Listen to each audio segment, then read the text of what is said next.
I remember our group gathering in a small hangar at a forward base near the border. We'd arrived there several days before being given the exact coordinates of the location where, according to our superiors, terrorists were holding hostages. Officially, this was a rescue operation aimed at freeing civilians kidnapped from a remote forested area in Afghanistan. We were provided with detailed briefings by command, but as someone who'd spent years on similar missions, I knew there was more to the story than they were letting on. Even so, we were seasoned professionals, and each of us knew our role.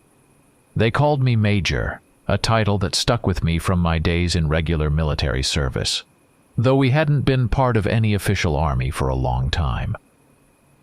My team consisted of people I'd fought alongside through countless conflicts. We were well equipped, each of us carrying gear that had been tested and proven in dozens of missions.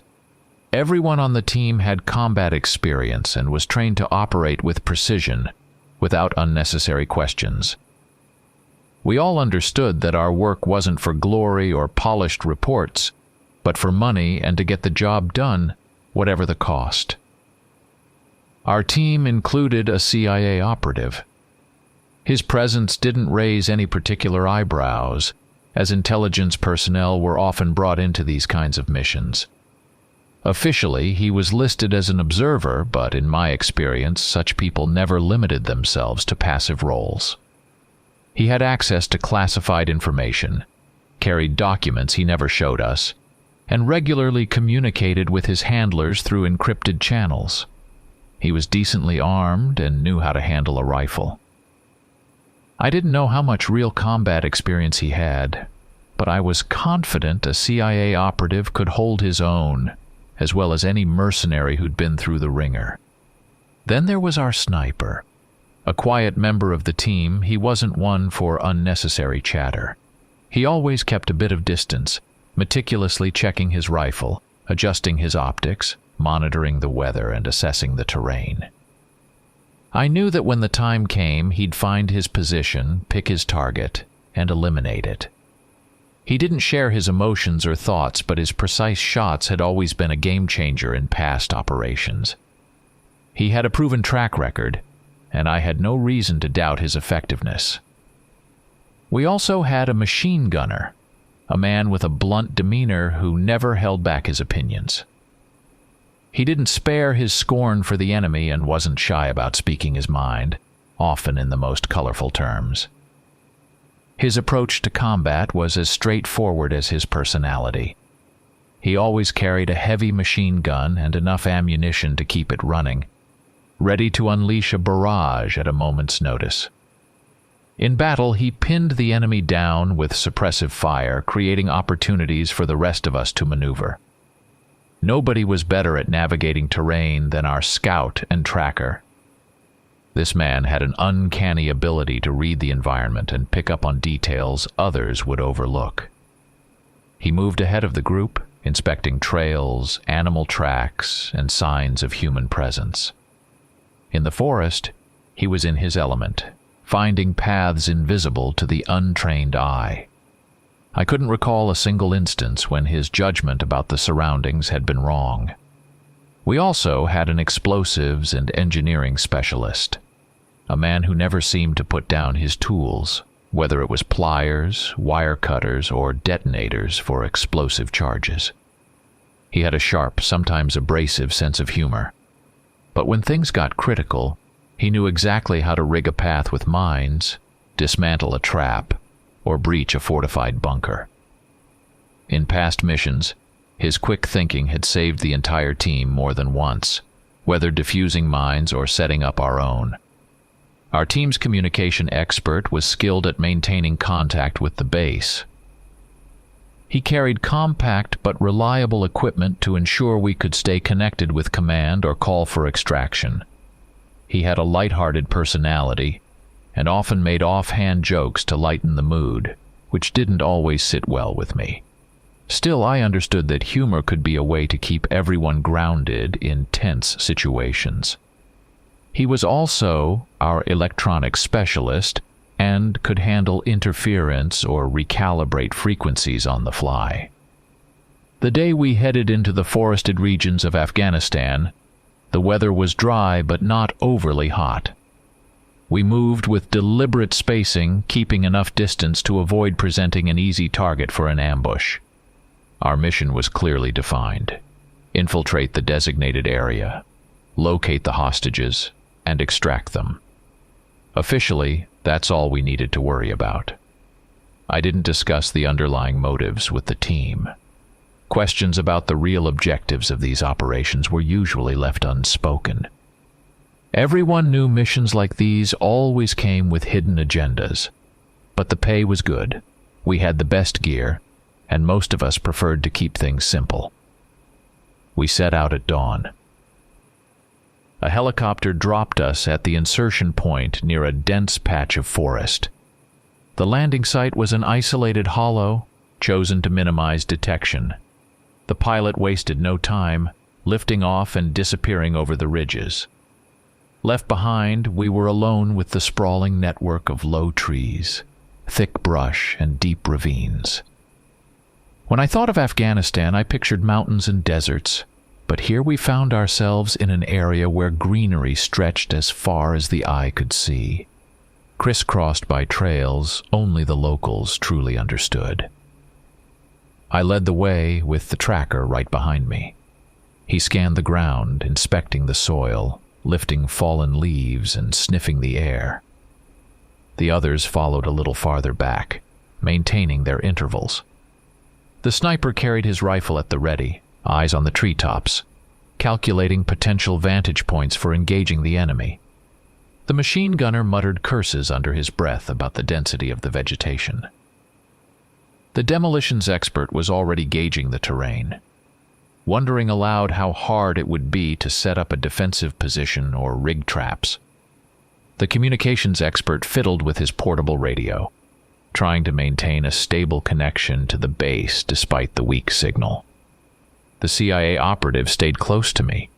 He didn't speak much, but I noticed him constantly glancing at a small tablet, cross-referencing a map. No doubt his map contained details the rest of us weren't privy to. He seemed focused, pausing occasionally to double-check our coordinates, but he never suggested any delays. I knew time was of the essence. The CIA man emphasized the importance of the mission, repeatedly warning that any delay could put the hostages at greater risk. I didn't ask questions. The contract was signed, the team was ready, and unnecessary information would only disrupt our focus. We had covered several miles of rough terrain.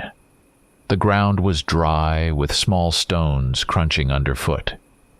Here and there, we came across shallow pools of stagnant water, but no one dared drink from them. We were fully equipped for the mission, carrying everything we might need, from water filters to provisions. Our gear included assault rifles with scopes, grenades, lightweight body armor, and helmets designed to military specifications. Some of us were also equipped with night vision goggles and thermal imaging devices as additional precautions. We didn't know when we might encounter the enemy, but we preferred to be prepared for anything. The first few hours of our trek were uneventful. I kept an eye on everyone.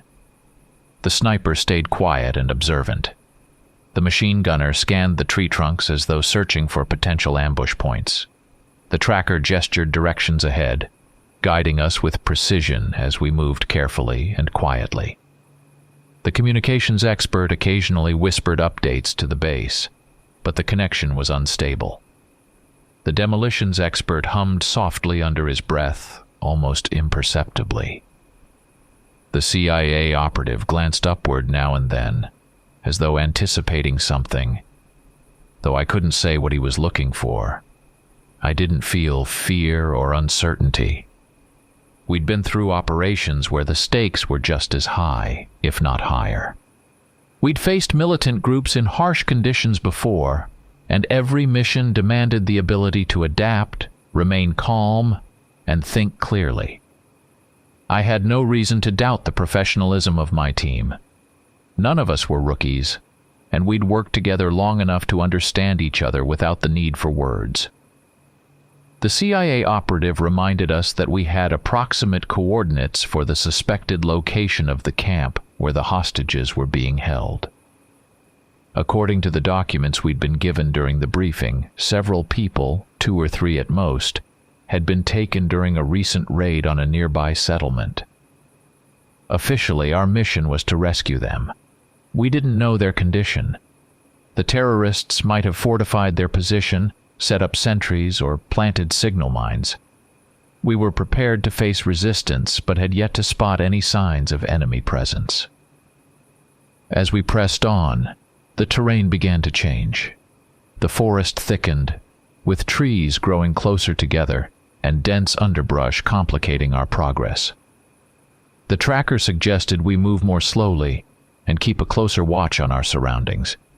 We started advancing in a staggered formation, communicating through hand signals. The machine gunner gripped his weapon tighter. The sniper raised his rifle but didn't aim, staying alert. The demolitions expert scanned the ground for wires or markings that might indicate hidden devices. The communications expert adjusted his radio, trying to pick up any signal that might give us a clue about what lay ahead. The CIA operative looked focused. I noticed him pausing occasionally to check his tablet. Maybe he was unhappy with the quality of the satellite images or struggling to find clear landmarks. He didn't complain, though, just kept moving forward. We stopped near a small waterhole to assess the situation. The tracker ran his hand over the trunk of a tree, examined the ground, then gestured toward our next direction. I thought I saw him notice something in the distance, but he didn't say anything aloud. We were too close to the target to risk unnecessary conversation. I signaled the team to stay sharp and be ready for whatever might come next. Our path led us to an area with lower vegetation. We began to hear faint sounds, something like the hushed whispers of wind. I knew how deceptive sound could be in conditions like these, but I still ordered everyone to remain on high alert. We moved from cover to cover, taking care not to leave a trace. The tracker stopped occasionally to listen before signaling for us to continue. My role wasn't just to lead the team, but to assess their morale as well.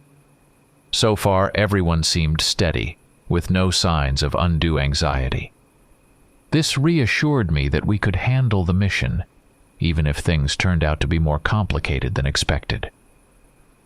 As we drew closer to the coordinates provided in our briefing, it became clear that there were no obvious signs of human presence. No footsteps, no distant voices, no movement in the leaves. We saw no patrols, no campfires, and no smoke. It was strange, but I didn't dwell on it. Our job was simply to keep searching. We chose a spot for a brief halt. The communications expert tried again to reach the base to confirm our location. The response came through static, but we managed to discern that we were headed in the right direction. The CIA operative checked his tablet again, then informed us that the target was deeper in the forest, just a few hundred yards ahead. I nodded. We resumed our advance, spreading out slightly. The machine gunner veered to the left, the sniper scanned for potential vantage points, and the tracker led us down an almost imperceptible trail, carefully avoiding any noisy patches of ground. The demolitions expert checked his pack to make sure all his tools were within easy reach. The communications expert held his radio ready, listening intently for anything unusual. I took the lead, scrutinizing the terrain ahead. At this point, we needed to be as focused as possible. In operations like this, missing a single small detail could cost lives. We understood that this mission wouldn't be easy, but each of us was motivated by the reward, our reputation, and the knowledge that we were professionals, not amateurs. We didn't know what lay ahead, how well guarded the hostages were, or exactly what kind of adversaries we were up against. We trusted that our equipment, training, and discipline would see us through. I kept track of the time and monitored our movement via GPS. We pressed deeper into the forest, expending energy with each mile. The air was dry, and we sipped water sparingly from our canteens. No one complained. We were used to operating under all kinds of conditions. My legs ached with exertion, but I knew that was normal.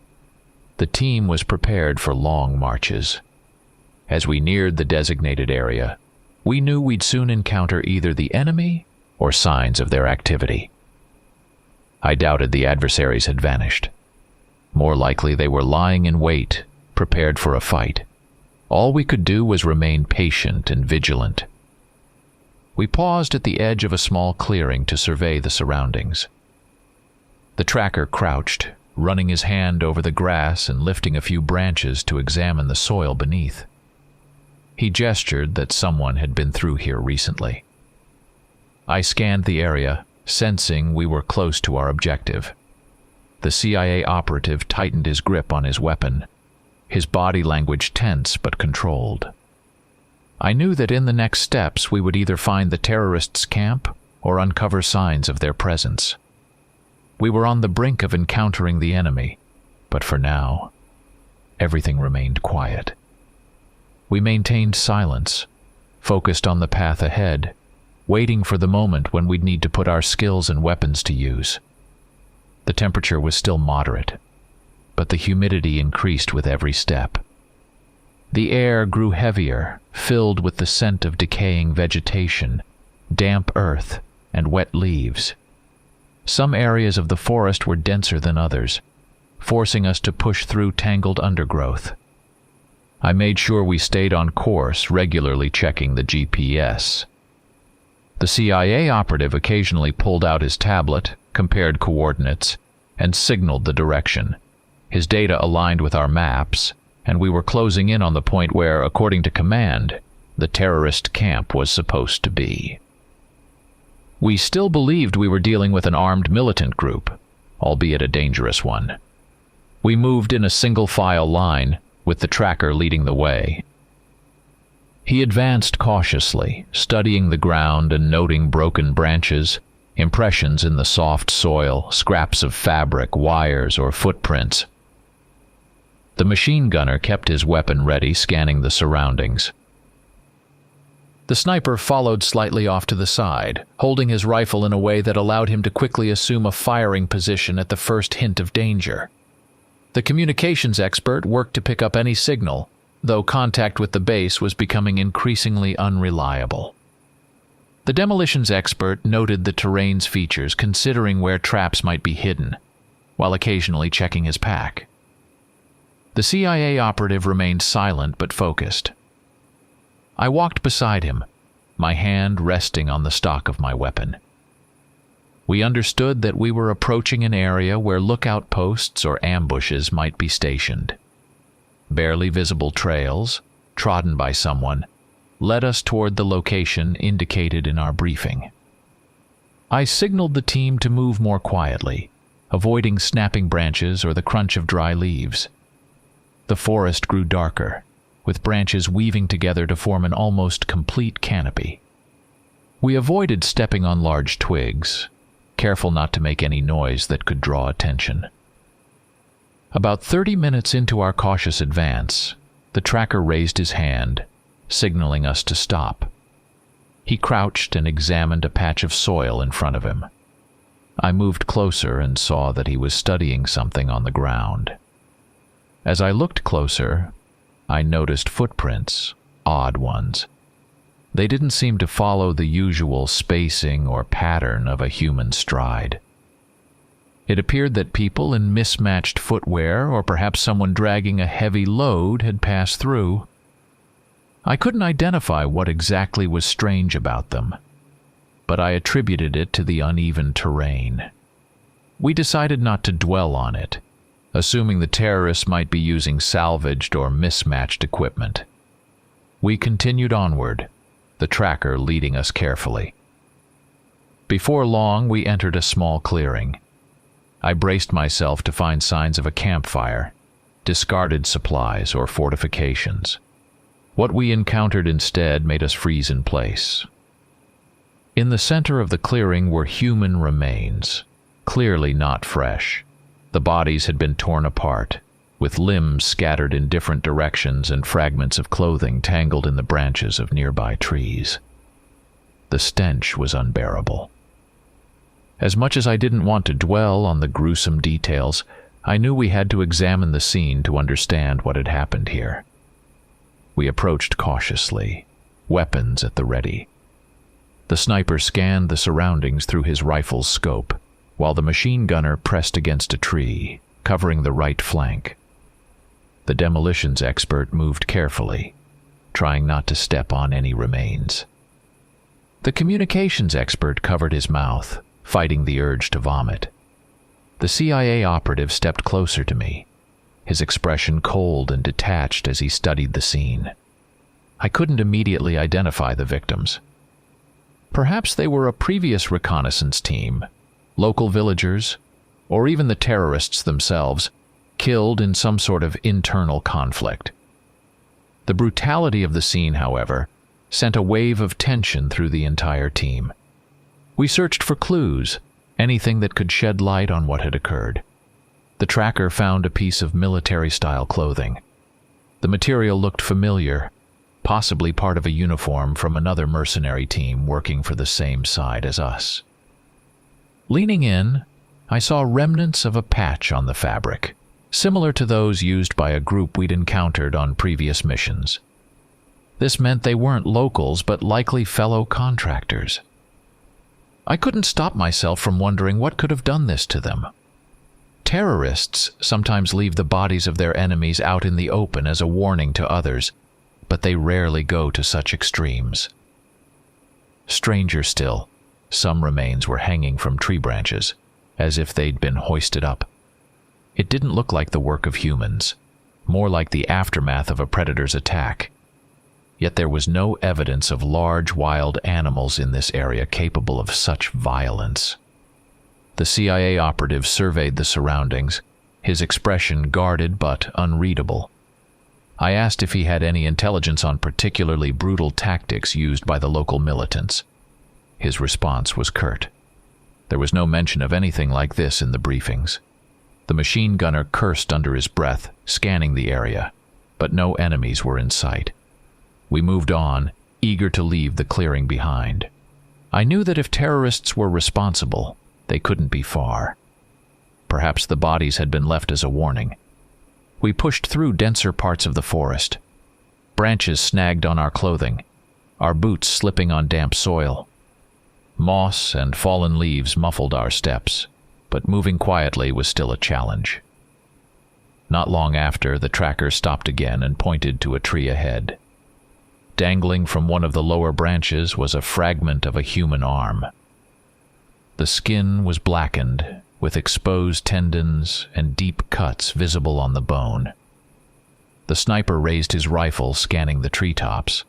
The machine gunner clenched his jaw, saying nothing. The demolitions expert, his voice low, suggested that some unknown animals might be responsible, though I found it hard to believe. These signs pointed to something disorganized but brutally effective. I couldn't make sense of what was happening in these woods. We kept moving, occasionally encountering more grisly evidence. Fragments of human remains, torn equipment, and mutilated gear lay scattered along our path. At one point, we found a shattered rifle stock, spent shell casings, and strange marks in the ground. The tracks didn't resemble boot prints or animal paw marks. They were broad, irregular impressions, unnatural in shape. Perhaps they were distorted human prints left by someone in heavy boots.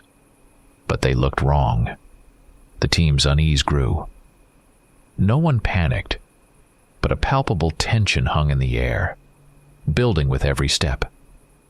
I knew we couldn't just turn back. Our mission required us to press on. We were now deep in the forest, where navigation was becoming increasingly difficult. The CIA operative reminded us that we were approaching the coordinates marked as the location of the hostages. I agreed we needed to press on, but now we moved even more cautiously. Every tree, every bush could conceal an ambush. I tried to rationalize what we had seen so far. Perhaps we were dealing with a group that employed extreme intimidation tactics. Maybe their ranks included individuals with severe psychological issues, capable of such atrocities. I told myself not to succumb to irrational fear. But the facts remained. Someone had torn people apart, hung their remains in trees, and left tracks that defied logic. I tried to keep my doubts hidden from the team. We pushed deeper into the forest, and the tracker pointed out a patch of disturbed soil. There was a shallow pit, filled with remnants of charred wood and bones, burned remains of some kind. It looked like someone had been trying to dispose of evidence by incinerating bodies. But how did that fit with the mutilated corpses hanging in the trees? There was no logic to it. We found no signs of living enemies. No voices, no movement, no sounds of human activity. The silence grew oppressive. All we could hear were the faint noises of nature. Insects, the occasional bird, the rustle of leaves. Not a single sound suggested human presence. The sniper began scanning the treetops with increased vigilance, prepared to respond to any attack from above. The machine gunner's eyes darted from side to side, his weapon following his gaze. The communications expert attempted to reach the base, but the signal was almost entirely gone. The demolitions expert knelt and prodded the soil, as if searching for some explanation. The CIA operative stared intently at his tablet, his tense expression betraying the absence of any clear plan beyond continuing forward. We moved on, making sure not to linger in one place for too long. Staying still for too long could give the enemy time to prepare an ambush. Our priority was to reach the target coordinates as quickly as possible. Perhaps there we would find answers and understand what was happening. For now, all we could do was observe the grotesque aftermath of violence with no clear explanation. The team exchanged short comments. The machine gunner speculated that the terrorists might be using unique scare tactics. The sniper remained silent, his body language alert and ready. The demolitions expert floated the idea of wild animals being responsible, but the tracker dismissed it, pointing out clear signs of human involvement. The CIA operative offered no opinion, only instructing us to keep moving. I began to wonder if we were being led down a false trail. Perhaps these victims weren't our colleagues, but someone else. Yet how could such scenes even exist? I'd never encountered anything so grotesque. Afghanistan was a land shaped by decades of conflict, with countless factions and militant groups. But I couldn't recall any employing methods as depraved as these. We saw no machetes, axes, or other tools that might explain the state of the bodies. It wasn't clear how this had been done, but the result was undeniably unnatural. We continued onward, breaking through smaller branches to clear a path. The forest grew denser, its branches brushing against our helmets. Occasionally, we had to pull aside vines and push through thorny thickets. I noticed the group's morale starting to fray. The tension of advancing without encountering a direct enemy, while constantly seeing evidence of horrific violence, was taking its toll. I knew I needed to rally them to remind them of the mission. I told them we were almost there and urged them to stay focused. No one objected, but neither did anyone seem particularly encouraged. We paused briefly to allow everyone to catch their breath. During the break, we surveyed the area again. The tracker searched for fresher footprints that might lead us to the enemy. He found tracks heading further east, directly toward the coordinates. The machine gunner took a defensive position, ready for any firefight. The sniper quietly noted that there didn't appear to be any immediate ambush points nearby, but warned us not to relax. The communications expert fiddled with his radio, but the signal remained unreliable. The demolitions expert suggested checking for landmines, but no traps were detected. Despite the psychological strain of what we'd seen, we pressed on. I knew that if we encountered terrorists, we could engage them in combat, something we were trained for. That was a situation we could handle, but we still had no understanding of what kind of adversary could be capable of such atrocities.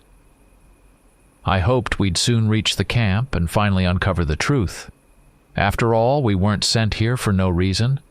The CIA operative likely knew more than he was letting on, but now wasn't the time for questions. We had to keep moving. Soon we arrived at the location identified in our briefing.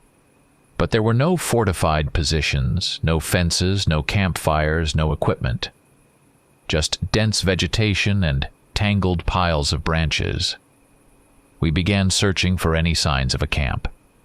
The tracker examined the ground, I scanned the area, the sniper looked for a vantage point, and the machine gunner stayed alert. The demolitions expert knelt to inspect the underbrush. The communications expert attempted once more to contact the base, to no avail. Suddenly we came across another victim, hidden in a shallow depression surrounded by thick bushes. Moving closer, we tried to identify the body. Judging by the gear, it was likely one of the reconnaissance team members sent here earlier. His chest cavity had been torn open, with his innards spilled and scattered around. I wanted to avoid dwelling on the details, but I knew the team was seeing everything and beginning to question what kind of enemy we were up against. The CIA operative stated that nothing in the briefings had mentioned anything like this, and told us to be prepared for any form of resistance. While he didn't appear shaken, it was clear this was unexpected even for him. We decided to conduct a more thorough search of the area, hoping to find any signs of the hostages' whereabouts. Moving cautiously, we checked bushes, examined the ground, and looked for any evidence of recent human activity. So far, all we had encountered were the results of monstrous violence, yet no living enemy. We continued deeper into the forest, careful not to lose our way. The gruesome discoveries in the previous section of the woods had put us all on edge. Each of us felt the tension in our muscles, our weapons at the ready, our ears tuned to every faint sound. We didn't yet comprehend the full scale of what was happening, but everything pointed to something beyond the ordinary threat of terrorists. Still, our mission remained unchanged: find the hostages and complete the objective. Command hadn't given us any new orders. The CIA operative periodically checked his tablet, comparing it with maps and pointing us in the direction we needed to go. We pushed through dense undergrowth, careful not to snap branches too loudly and risk alerting the enemy. The tracker led us with heightened vigilance, his eyes scanning the ground as he crouched to examine faint impressions in the soil. Occasionally, he would scoop up a handful of dirt, letting it run through his fingers as he searched for signs of human presence. After about an hour of such meticulous movement, he raised his hand to signal us to stop, then crouched low. I approached him, keeping my weapon ready. He pointed to a barely visible boot print in the soft ground. Fresh. That meant we were close, possibly near the camp or at least a lookout post. I signaled for maximum caution. The machine gunner positioned himself behind a wide tree trunk. The sniper scanned the treetops and the hill ahead for vantage points, and the demolitions expert looked for tripwires or hidden mines. The communications expert pressed his headset closer, straining to pick up any enemy chatter on closed channels. The CIA operative remained calm, his voice low as he said the coordinates of the terrorist camp were very close now. We moved forward slowly, advancing yard by yard and carefully inspecting every patch of ground. Soon, through the thick foliage, I spotted something that looked like an improvised shelter. It was well hidden among the branches and bushes, but but I could make out the outline of tarps or fabric. I gestured for the team to focus on that direction. We began circling the area in a wide arc to get a better view of the camp's layout and number of hostiles. It took us about 10 minutes to find a suitable observation point. The sniper positioned himself on a small rise, using his scope to survey the area ahead. With a nod, he signaled that he had eyes on several armed individuals.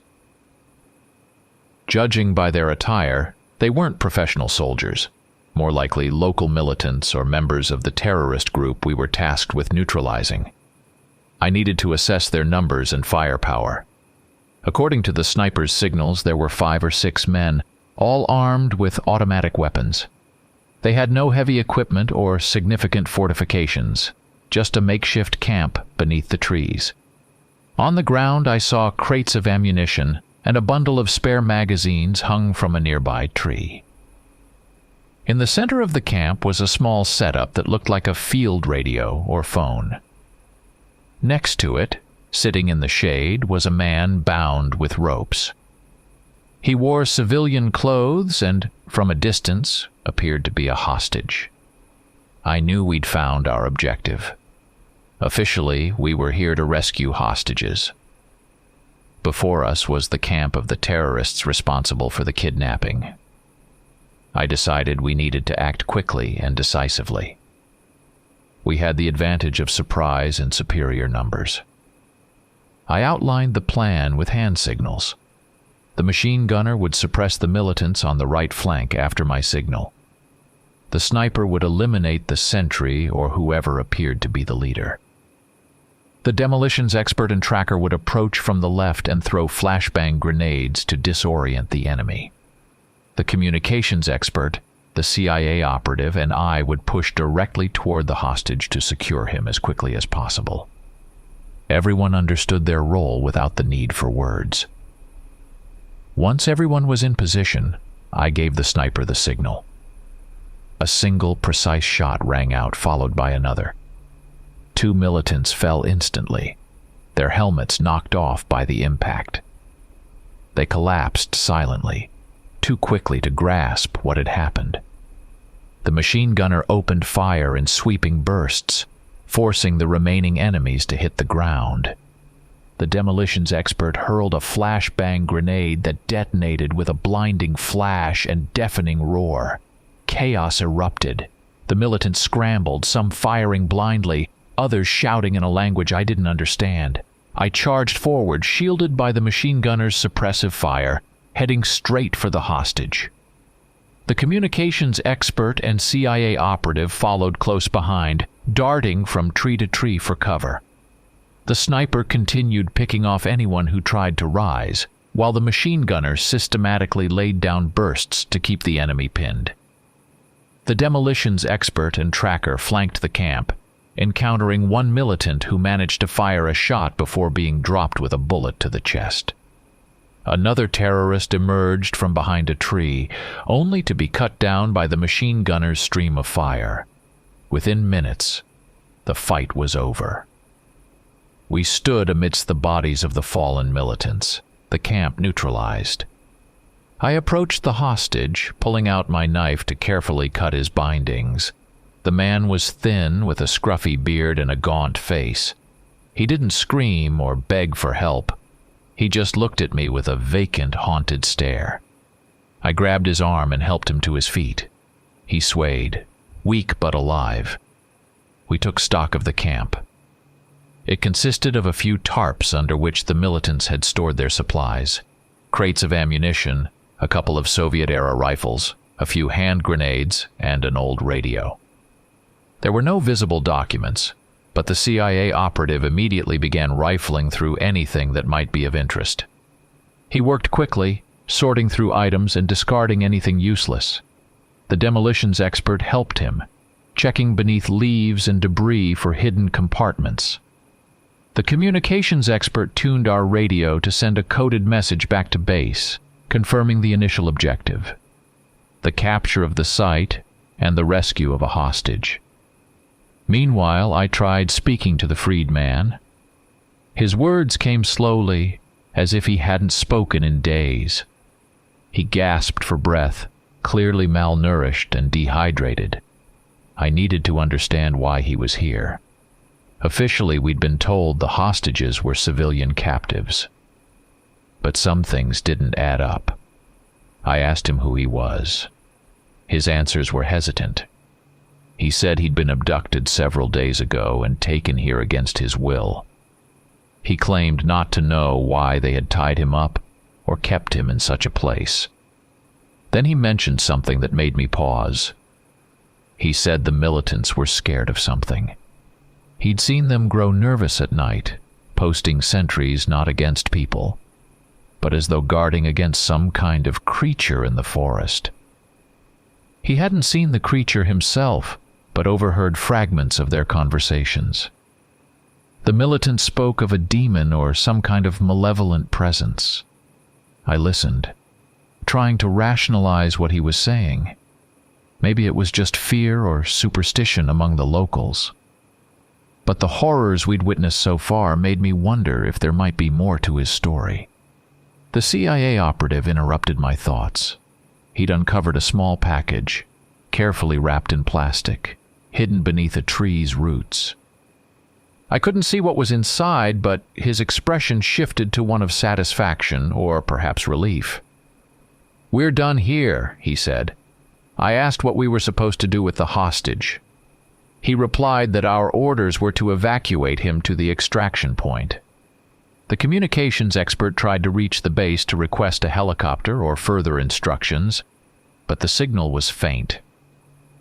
Through garbled transmissions, we understood that we'd have to make our way to an extraction point near our original insertion zone. The CIA operative suggested we take our time and thoroughly search the camp first. He ordered us to check the bodies of the fallen militants for documents, notebooks, or anything else that might provide intelligence. We searched the pockets of the fallen enemies. Most contained only bullets, cheap cigarettes, lighters, scraps of bread, and indecipherable notes. Nothing of real value. Frustrated, I asked the CIA operative what exactly we were supposed to be looking for. He smirked and revealed that our mission had been less about rescuing hostages and more about destroying this camp and retrieving specific intelligence. That's when it hit me. We had been used. The briefing had framed this as a humanitarian operation to save hostages, but the real goal had been to eliminate the group and recover the data he had already found.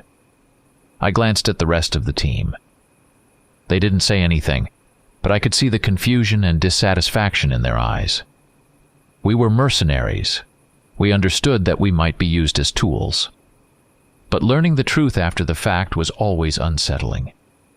The hostage stood nearby, unable to follow our conversation as we spoke in another language.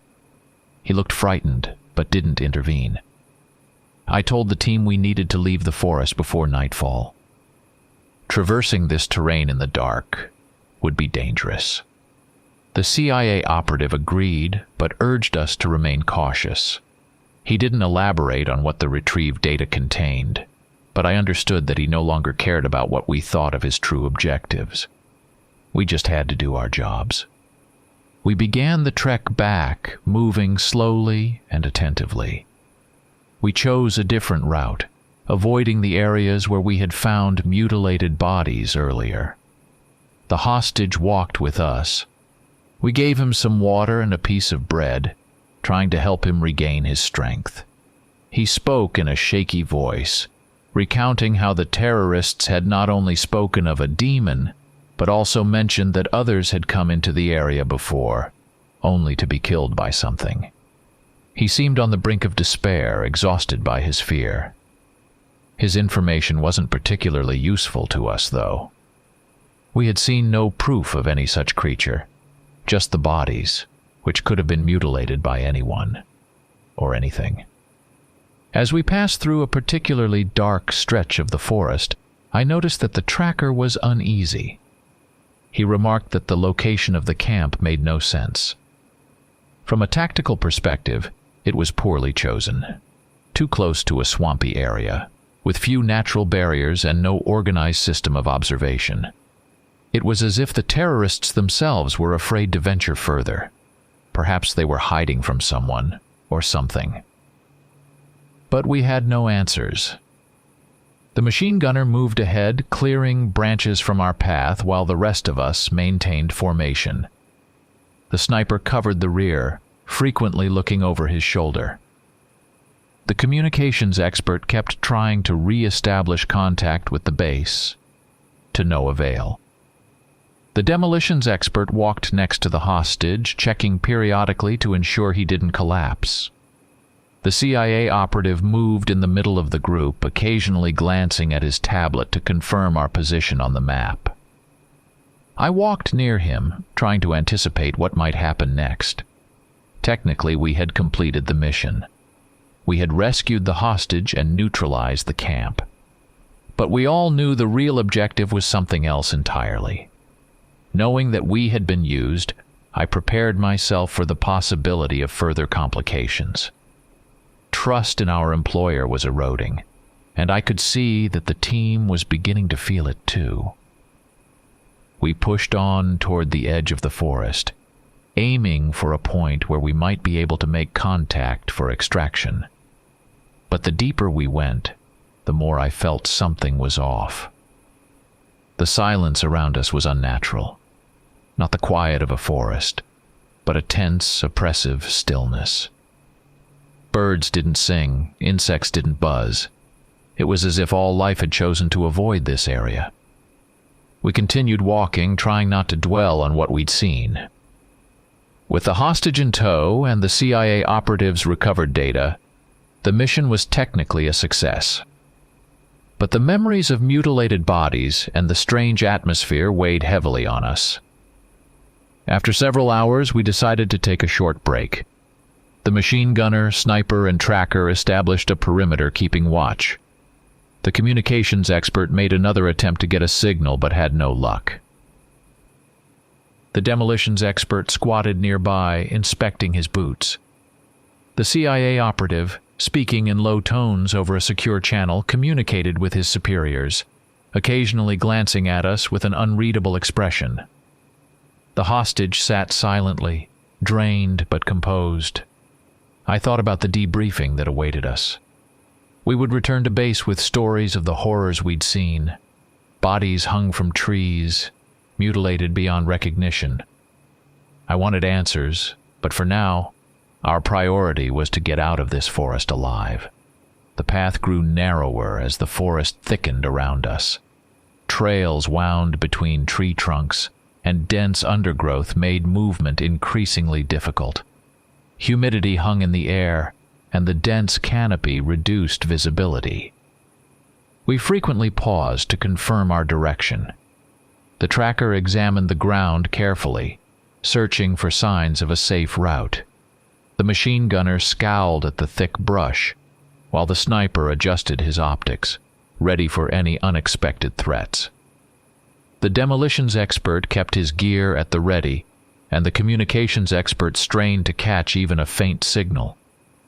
The hostage remained silent, still recovering from his ordeal. The CIA operative didn't waste words. He seemed satisfied with the data he had retrieved, but was now focused on getting out safely. We marched in near silence, each of us lost in our thoughts. None of us wanted to admit it, but we all felt a growing unease. Since the firefight at the camp, we hadn't encountered a single hostile. That was unusual. Typically, surviving militants would either launch a counterattack or retreat, but the forest remained eerily empty. About an hour later, the tracker suddenly raised his hand, signaling us to stop. He pointed to the ground, where faint tracks were visible. They weren't typical boot prints. The shapes were uneven, as if left by something that moved differently from a human. I couldn't make sense of the details, but the tracker looked perplexed.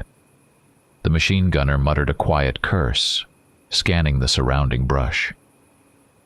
We saw no enemies, but the sense of being watched grew stronger with every passing moment. We moved forward cautiously, staying close together to prevent any potential attacker from picking us off. Our formation tightened, with everyone alert to the slightest sound or movement. The sniper covered our rear. The machine gunner positioned himself slightly to the side to provide suppressive fire if needed. As we passed through a thicket of low bushes, a muffled scream suddenly broke the silence. We turned, and the communications expert was gone. Where he had stood, there was only trampled vegetation and his discarded headset. No sound of a shot, no flash of light, no rustling branches. He was simply gone. We rushed a few steps back, checking every bush and looking up into the trees, but there was no trace of him. No blood, no sign of struggle. It was as if he had been taken silently, without leaving a single clue. This dealt a heavy blow to our morale. A group accustomed to understanding the nature of threats was now facing the incomprehensible. The machine gunner, usually loud and confident, clutched his weapon in silence. The demolitions expert stood tense, while the hostage trembled with terror. The CIA operative's expression hardened even further. I ordered everyone to stay close and form a tight circle, watching in all directions. We moved on, but our pace slowed to a crawl. Every step was deliberate. The tracker examined the ground carefully, while the sniper scanned our surroundings through his scope. We tried to remain as quiet as possible. I could feel the danger lurking nearby, close, but unseen. The enemy was operating with a level of precision and stealth that left us at a loss. It seemed to be waiting for the right moment, watching for us to let our guard down before striking again. After some time, we reached a sparse section of the forest where the trees grew farther apart. The small clearing allowed us to see a bit further, and we decided to regroup and reassess. As we evaluated the area, the tracker suddenly let out a sharp cry and stumbled forward. I rushed to his side. A deep gash across his neck was all I needed to see. He was gone. We hadn't heard a single sound of an attack, no gunshot, no rustling leaves. He dropped to his knees and collapsed. We only caught a faint ripple through the grass around him. Once again, no visible enemy, just the sudden loss of another team member. Now we were without both our tracker and our communications expert. This drastically reduced our chances of navigating out of the forest safely. Finding our way would be difficult, and contacting the base was nearly impossible. The team's morale was shaken to its core. The hostage was trembling uncontrollably. The machine gunner looked ready to fire at any shadow, while the sniper's eyes darted around, hypervigilant. The demolitions expert tightened his grip on his weapon. The CIA operative was scanning the area more anxiously than before, fully grasping the severity of the situation. It was clear now. We were being hunted by something that didn't operate like ordinary humans. It wasn't using firearms, didn't leave blood trails, and attacked silently, taking or killing us one by one. There was no communication, no taunts, no visible movement. We didn't know if this was a person, an animal, or something else entirely. The thought that such a threat could exist in the forests of Afghanistan defied all logic. We had no choice but to keep moving. I steadied myself and ordered the team to press on, though at an even slower pace and with heightened caution. We stayed in a tight formation. The machine gunner guarded the right flank, the sniper the left, while the demolitions expert stayed close to the hostage. The CIA operative remained by my side. Each of us kept watch over our assigned sector, unwilling to let our focus slip for even a moment. We searched for a defensible position, but the dense forest offered no advantages. There were no clearings, no elevated terrain, no natural barriers to provide cover. Returning to the camp was out of the question. We had no signal to call for help, and there was no reason to believe reinforcements would come. We were trapped. I understood that this was only the beginning of our confrontation with whatever was out there. We had lost 2 already, and the enemy's stealth gave it an overwhelming advantage. The rest of the team realized that our weapons were useless if we couldn't even see our target. The foe was capable of closing in, striking, and disappearing without leaving a trace. We pressed on, hoping to reach an area with less dense vegetation or find some landmark to guide us out. But every one of us knew that the enemy, having tasted success, would not let up. At some point, we would have to face it, whatever it was, without knowing how it attacked or how to fight it. The forest around us remained thick, the trees standing close together with twisted branches obstructing our view. Dim light barely filtered through the canopy above. The air was heavy and damp, and the ground beneath us was slick with moisture. We moved cautiously, trying to minimize noise.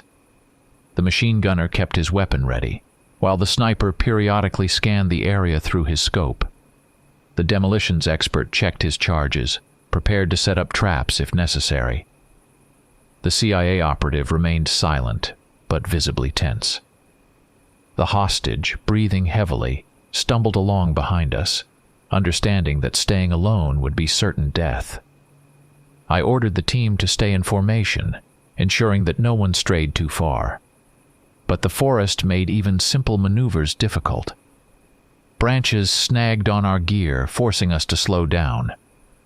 When we reached the base of a large, decaying tree trunk, I signaled for the team to halt and survey the surroundings. The machine gunner covered the right flank, the sniper the left. The demolitions expert checked the ground for any signs of disturbance. The CIA operative kept his eyes on the direction of our path. The hostage stood in the center, trying to remain silent. The silence around us felt unnatural. Normally, forests like this would be alive with the sounds of birds, insects, and small animals. But now, there was nothing, just the sound of our breathing. I knew the enemy was nearby. We didn't understand its nature, but we suspected it was watching us, waiting for its next opportunity to strike. Everything about the events of the past hours pointed to something beyond the ordinary. We hadn't seen the enemy, but we knew it was there. It observed us, choosing isolated targets to attack. Its speed and strength were beyond anything we'd encountered before. Perhaps it had specialized vision to navigate the shadowy forest, or maybe it tracked us by scent. I decided to change our tactics. Moving forward as a single group made us too vulnerable. I ordered the team to split into two smaller units while keeping within visual range of one another. The machine gunner and sniper would take the left, the CIA operative and I the right, with the demolitions expert and the hostage positioned between the two groups, slightly closer to me. This way we could cover a larger area while maintaining some degree of cohesion. We moved cautiously in this formation, but the tension remained high. I scanned ahead, watching for the slightest movement in the underbrush. The gunner checked his line of sight, keeping his weapon trained at the level of the anticipated threat. The sniper occasionally raised his rifle, scanning for any movement. The explosives expert kept glancing around, one hand gripping the detonator. The CIA operative walked alongside us, his face tense with the understanding of how critical the situation had become. We moved a little further when we heard a strange sound. It was a short crack, like a thick branch snapping in two. We froze in place. I gestured for everyone to remain silent. The sniper slowly raised his scope. The gunner crouched slightly, ready to fire. The explosives expert held his breath. The CIA operative turned his gaze in the direction of the noise. The hostage stood behind me, silent. Several seconds passed. Nothing emerged. I cautiously took a step forward, careful not to step on any dry branches. We stood on soft soil covered with fallen leaves. The sunlight filtering through the canopy was faint, making it difficult to make out details. I raised my hand, signaling the group to proceed carefully. We moved forward, Our senses heightened. Then, movement to the left. The gunner swung his weapon around, but it was too late. I heard a sharp, strangled gasp. When I turned, the gunner was already on the ground. Deep, jagged wounds marked his chest, and he wasn't moving. No one saw the attacker. All we heard was a muffled rustling of branches as something quickly vanished deeper into the forest. The sniper fired blindly toward where the attack seemed to have come from. Bullets tore through the foliage, but there was no visible result. The air filled with the sharp smell of gunpowder. We rushed to the gunner, but it was clear he couldn't be saved. His body armor was shredded. I saw marks resembling claw wounds or something similarly sharp. It confirmed our fears. The enemy wasn't human. They hadn't used a knife. This was raw power, nature's weapon. We had lost another team member. Now it was just me, the sniper, the explosives expert, the CIA operative, and the hostage. Panic could cost us our chances of survival, so I ordered everyone to regroup and act decisively. We couldn't afford to scatter or scream. We understood the enemy was using hunting tactics, waiting for a moment when someone strayed or got distracted. That meant we had to stay close, watch every angle, and avoid being isolated. We pressed on, fully aware that the enemy could strike again at any moment. The sniper stayed close to me now, and we kept the spacing between us tight. The explosives expert was ready to use his charges, though we feared the blast might harm us more than it would the attacker. The CIA operative kept his weapon ready, scanning our surroundings intently. The hostage stayed at the center of our small group. We protected him because he wasn't equipped to defend himself. As we advanced, we noticed another unsettling pattern. The enemy struck at the perfect moment.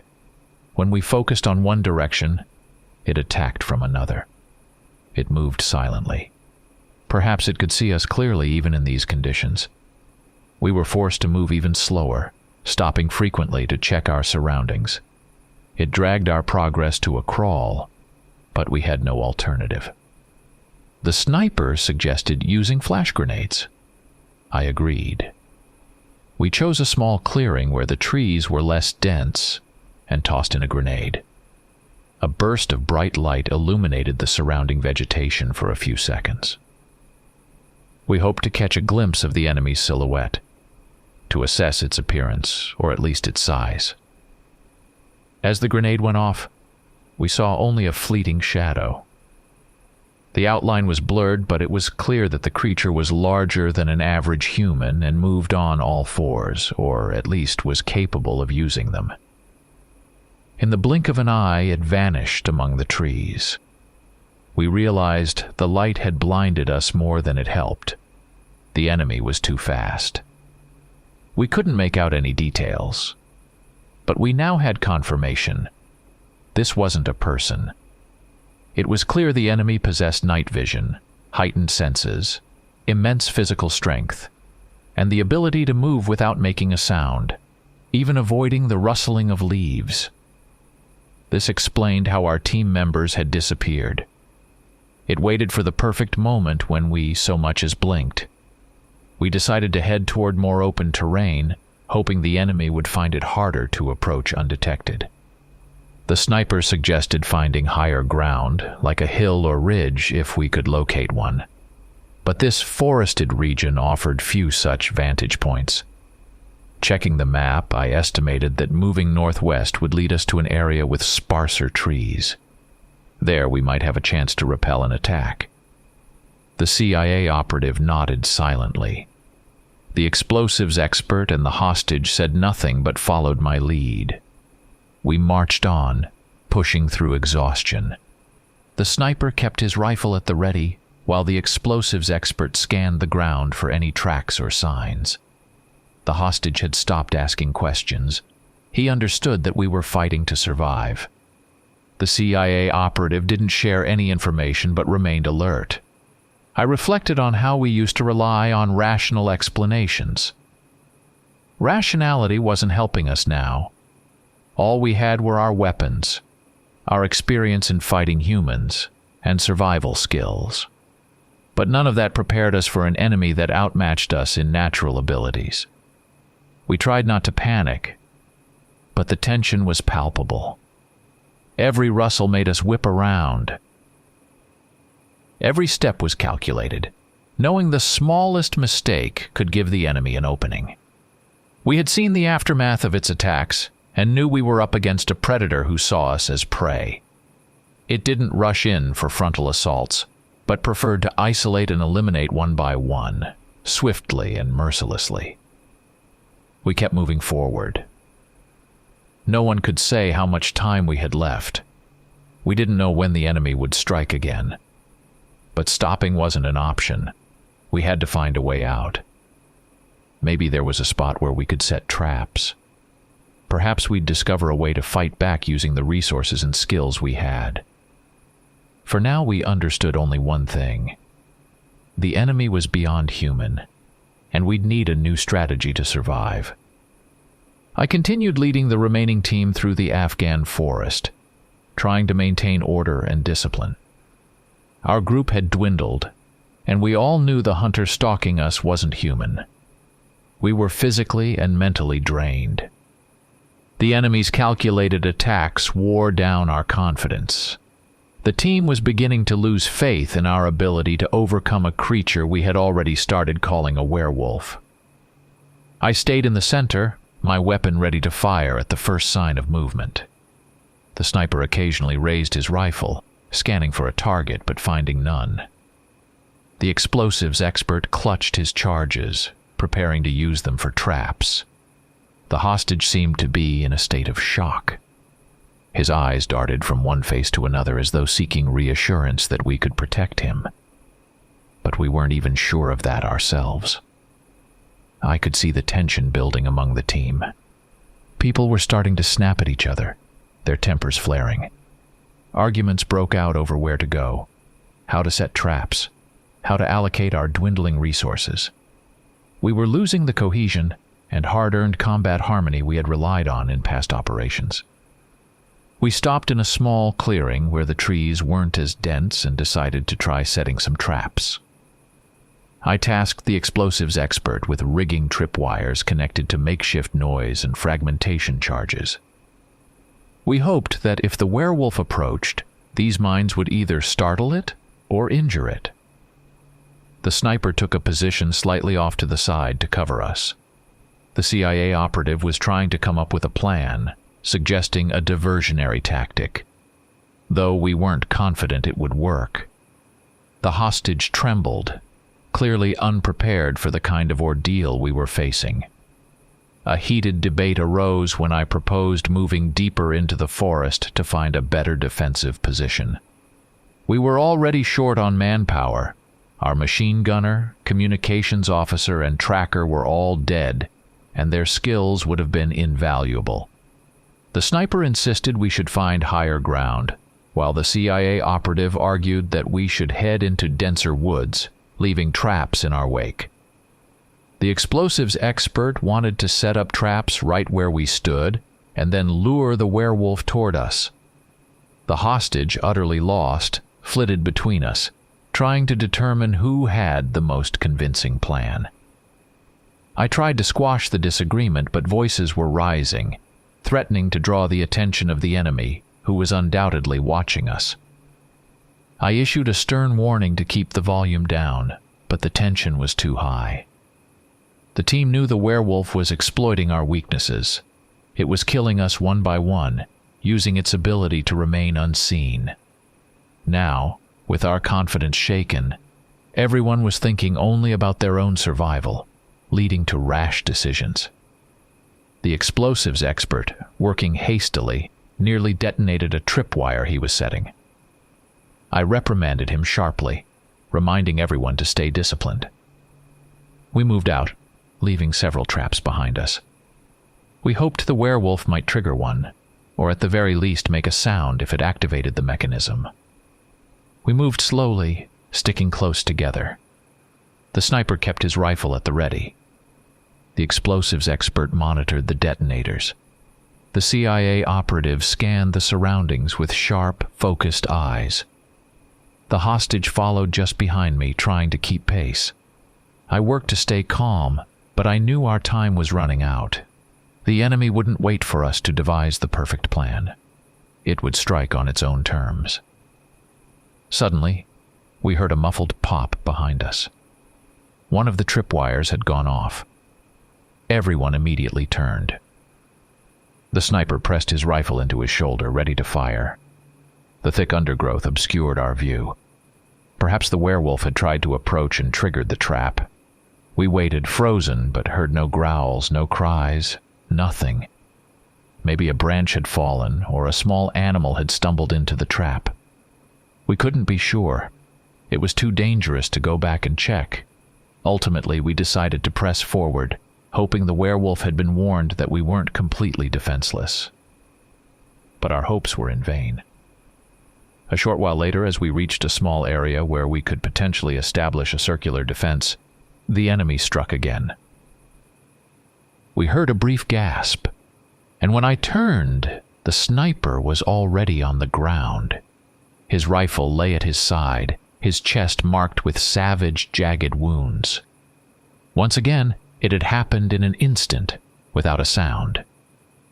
The explosives expert let out a startled cry. The hostage recoiled and the CIA operative raised his weapon, but there was no target in sight. The sniper had been one of our most valuable assets. His precision and vigilance could have been critical. Now that advantage was gone. I tried to calm the others, but instead, they began blaming one another. The explosives expert insisted we should have stayed put and used explosives instead of moving forward. The CIA operative accused us all of being too slow and giving the enemy an opening. The hostage looked like he was about to break down completely. I realized we were reaching a critical point. If we didn't regain control, we would die just like the others. I reminded them that we were a team and had to act as one. But my words felt hollow against the primal fear that had taken root in our minds. That fear drove people toward reckless decisions. The explosives expert began setting a charge right beneath our feet, declaring that he would blow everything up if the werewolf came too close, even at the cost of his own life. I ordered him to stop, but he stood his ground, jaw clenched, ready to argue. The CIA operative barked at the hostage to stay close, though he himself seemed uncertain about what to do.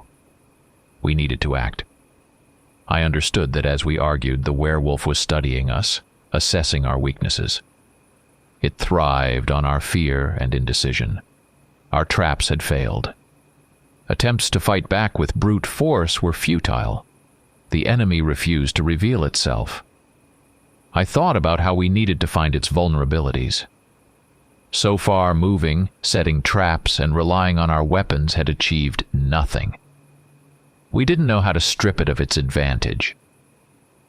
We decided to head toward an area of the forest where the trees were less dense. There we might be able to use light, flares, signal rockets, whatever illumination we had left. I knew too many of us had already died, and we had yet to find an effective way to fight the werewolf. It was killing us by exploiting our weaknesses, using our fear to cloud our judgment. We argued, made disjointed decisions, and it capitalized on that. I insisted that we abandon futile ideas and focus on one goal, to stop letting fear control us. We left the sniper's body behind and moved forward, no longer relying on mines or tripwires. We understood now that traps wouldn't stop the werewolf. It was too observant, too intelligent, and far too agile for such simple tactics. Our attempts to attack it had failed. We had to discover its weakness, or we were doomed. Exhausted and on edge, we pressed on. I led the way, making a conscious effort not to look back too often. I knew that if I showed weakness, the rest of the team would crumble completely. But I wasn't sure myself how we could defeat this creature.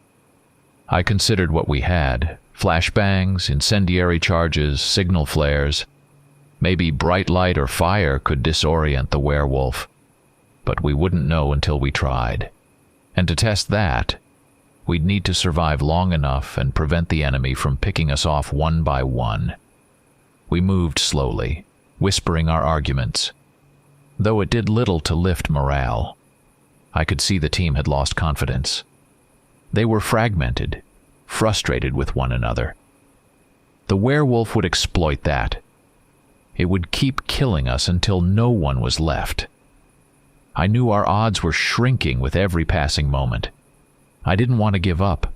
I decided to find a way to use light against our enemy. We had tried everything else, guns, traps, sudden movements. All we had left was light, fire, and cunning. We kept moving forward, though there were now so few of us left. We were still in the forests of Afghanistan, where the dense vegetation and poor visibility worked in the enemy's favor. The werewolf, unseen and deadly, was stalking us, giving us no chance to regroup or calmly plan our next move. Out of the original team, only I, the Major, the CIA operative, the explosives expert, and our hostage remained. We moved with extreme caution. I understood that arguing or panicking would do us no good anymore. Our attempts at traps, mines, and tripwires had failed. We'd lost the sniper, along with many others, and the elusive enemy continued to toy with us, attacking swiftly and silently.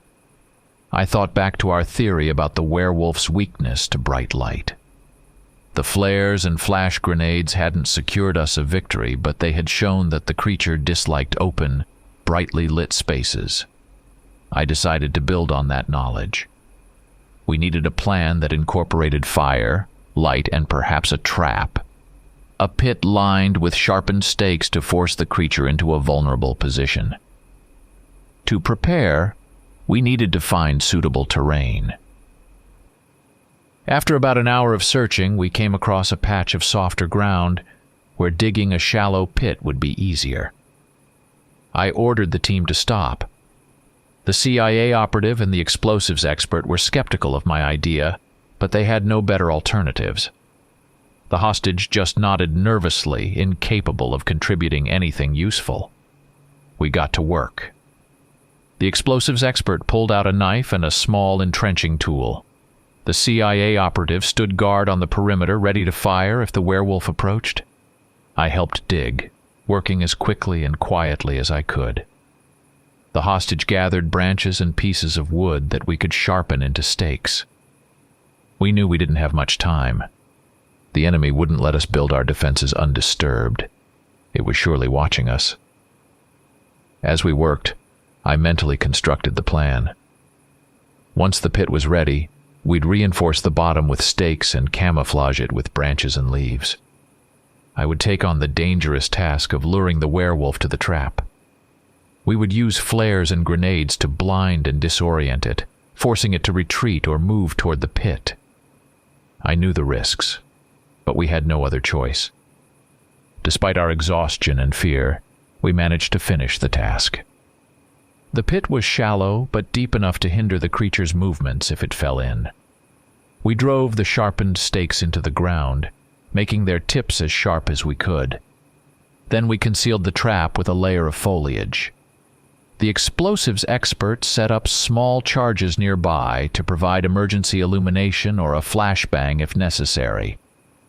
The CIA operative checked the flares.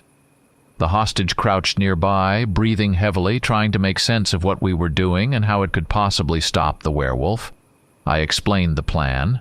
We would create noise and bright flashes to attract the enemy's attention and disorient it. When it attacked, I would act as bait, pretending to be panicked and retreating toward the trap. The CIA operative and the explosives expert would cover me with flash grenades and flares. The hostage would stay behind me at a safe distance. If everything went according to plan, the werewolf would leap at me, thinking I was cornered, and fall into the pit. Suddenly, we heard rustling to our right. I knew the enemy was close. The explosives expert tightened his grip on the detonator. The CIA operative raised his weapon. The hostage almost cried out, but I silenced him with a sharp gesture. I positioned myself so that the pit was between me and the likely direction of the attack. Seconds stretched into an agonizing eternity. We stood frozen, straining to hear every sound. I knew that hesitation now would mean our end. We had to provoke the attack and light up the area. I signaled to the CIA operative. He fired a flare into the trees. The flash illuminated the forest, and for a brief moment we saw the blurred silhouette of the creature. It was massive, moving in a way that was both strange and predatory, switching between 2 legs and 4. Its form was unmistakably animalistic, yet disturbingly intelligent. The creature recoiled from the light, trying to avoid the exposed area. I threw a flash grenade further into the trees to expand the lit zone. The explosives expert detonated a flashbang charge, flooding the area with blinding light and a deafening boom. The werewolf moved faster now, trying to stay in the shadows, but we anticipated its movements. The CIA operative tossed another grenade. I began to back away, keeping my weapon ready. The creature didn't give up. It seemed to understand that we had set a trap. I saw it pause briefly, its movements betrayed by the shaking branches. I took another step back, guiding it toward the pit. I needed to make it attack me. Lowering my weapon slightly, I feigned hesitation, as if I were losing my nerve. I let out a sharp, guttural yell, mimicking panic. The werewolf took the bait. It realized I was the most dangerous member of the group, the one giving orders. If it could take me out, the rest would crumble. The creature lunged at me, aiming to strike quickly and decisively. At that moment, the explosives expert detonated another charge, lighting up the area with a searing brightness. The CIA operative fired another flare to block the creature's escape. I sidestepped, exposing the pit beneath the camouflage. The werewolf, mid-leap, landed over the concealed trap. It tried to twist away, but the blinding light threw off its coordination. It crashed through the covering and impaled itself on the stakes with a sickening sound. I heard a guttural snarl and thrashing as it struggled to escape, but the stakes held firm. I couldn't see its face clearly, but I knew it was incapacitated. The explosives expert rose, ready to finish it off, but I stopped him with a gesture. There was no point in wasting bullets. The werewolf fought against the stakes for a few more moments before falling silent. We stood there, breathing heavily, in the brightly lit clearing. The werewolf was defeated, but when I turned around, I realized I was alone. The CIA operative and the explosives expert lay on the ground. Perhaps the creature's final thrash had injured them with debris, or maybe it had struck them before falling. The hostage was nowhere to be seen. He must have fled earlier and disappeared. I approached the pit. The werewolf was dead, its body impaled on the sharp stakes. I felt an overwhelming emptiness.